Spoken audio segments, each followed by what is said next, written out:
So the first thing we address with this pipe is obviously it needs to get wind. So the first thing we want to do is dress the toe. You can see it doesn't look too pretty right now and it's a very small opening. So that's not going to make a whole lot of sound. Not so good. So the first thing we want to do is start by cutting away some of this excess metal.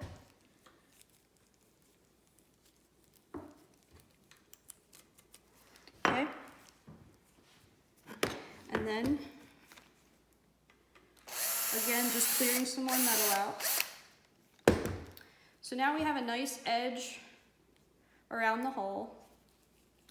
That helps with the air entering the pipe because my objective is to get the air from point A to make the sound as clean and clear as possible. So anything that's obstructing or isn't like a clean surface, a nice smooth area, that will cause a problem in the tone later on. So after I have that done, we can see how it sounds. Still not so good, just a little louder. So the other thing I do as a voicer is I calculate how far I need this opening to be, from the bottom lip here to the upper lip here. Right now there's not so much distance there, and I think that's why it doesn't sound so good. So the other thing I can calculate with this tool is I know I need the cut up to be 1/4 of the mouth width. So this tool does all the math for me. And when I flip it over this distance, I can mark my cut up just like that.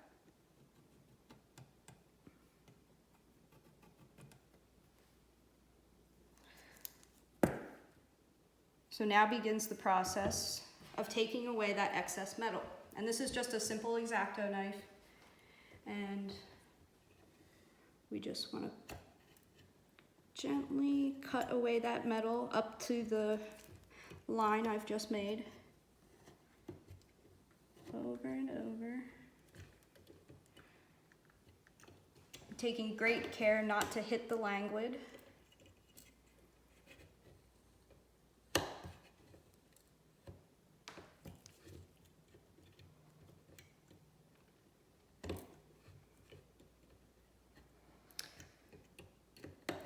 Okay, almost up to the top here.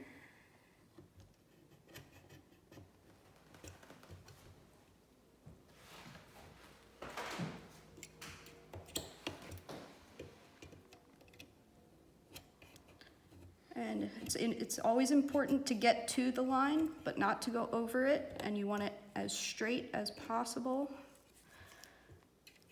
Because again, we want that wind sheet to hit this as nice and gracefully as possible.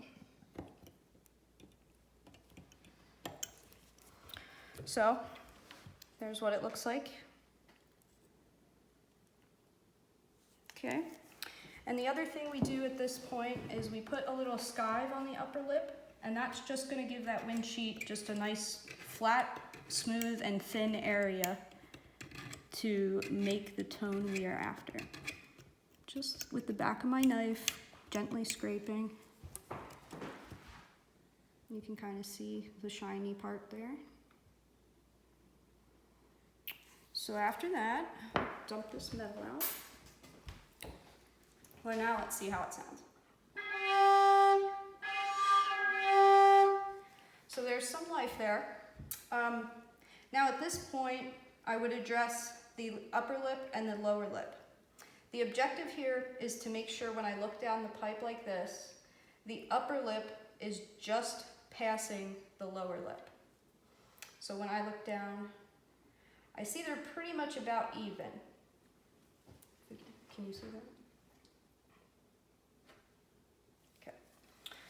So what we'll do is I have assorted spatulas and stuff like that I just kind of put in there and gently pull towards myself. Make sure it's even across. So now let's see how it sounds. And by doing that, I made the speech a little quicker. So the next area is I address how big the flue way is. It's kind of uneven on this side, a little bigger, so we're just gonna even that out. I'm gonna leave it about the size that it is, because from experience, I generally believe that's where it would like to be. So it's still a little slow, but now that we have everything lined up, that's the most important part, because I know that everything's in line. There's only a few other options as to why the pipe won't speak fully and properly right now. One of those being the languid is too high.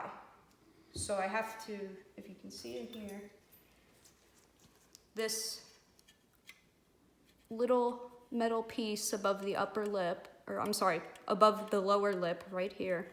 I'm gonna take one of these brass rods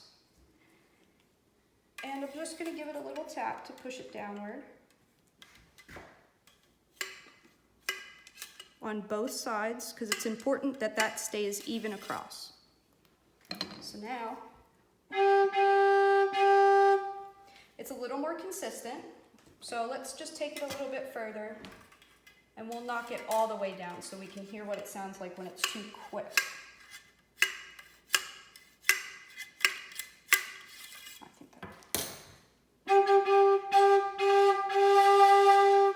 So it's starting to burble. It's still not very happy. So now what I'll do is I will put a smaller rod in the toe and then just gently knock it back up. So it sounds pretty gritty. That means the wind sheet doesn't have any direction. It's kind of coming through the fluway and just hitting the upper lip. So in order to fix that, we use these things called nicks, and that simply goes right between where the languid is and the lower lip. And they're just, let's say, like little race tracks that help the wind go up and hit that upper lip just the way we want it to. It takes away a lot of the turbulence, and it's important that, again, everything is even. And I'm just gonna put five small little nicks in there, and then we'll see what it sounds like. And that's pretty good for voicing on the table, and then the next step would be to put it on the voicing jack and get the speech with the chest underneath it and get it right where it wants to be.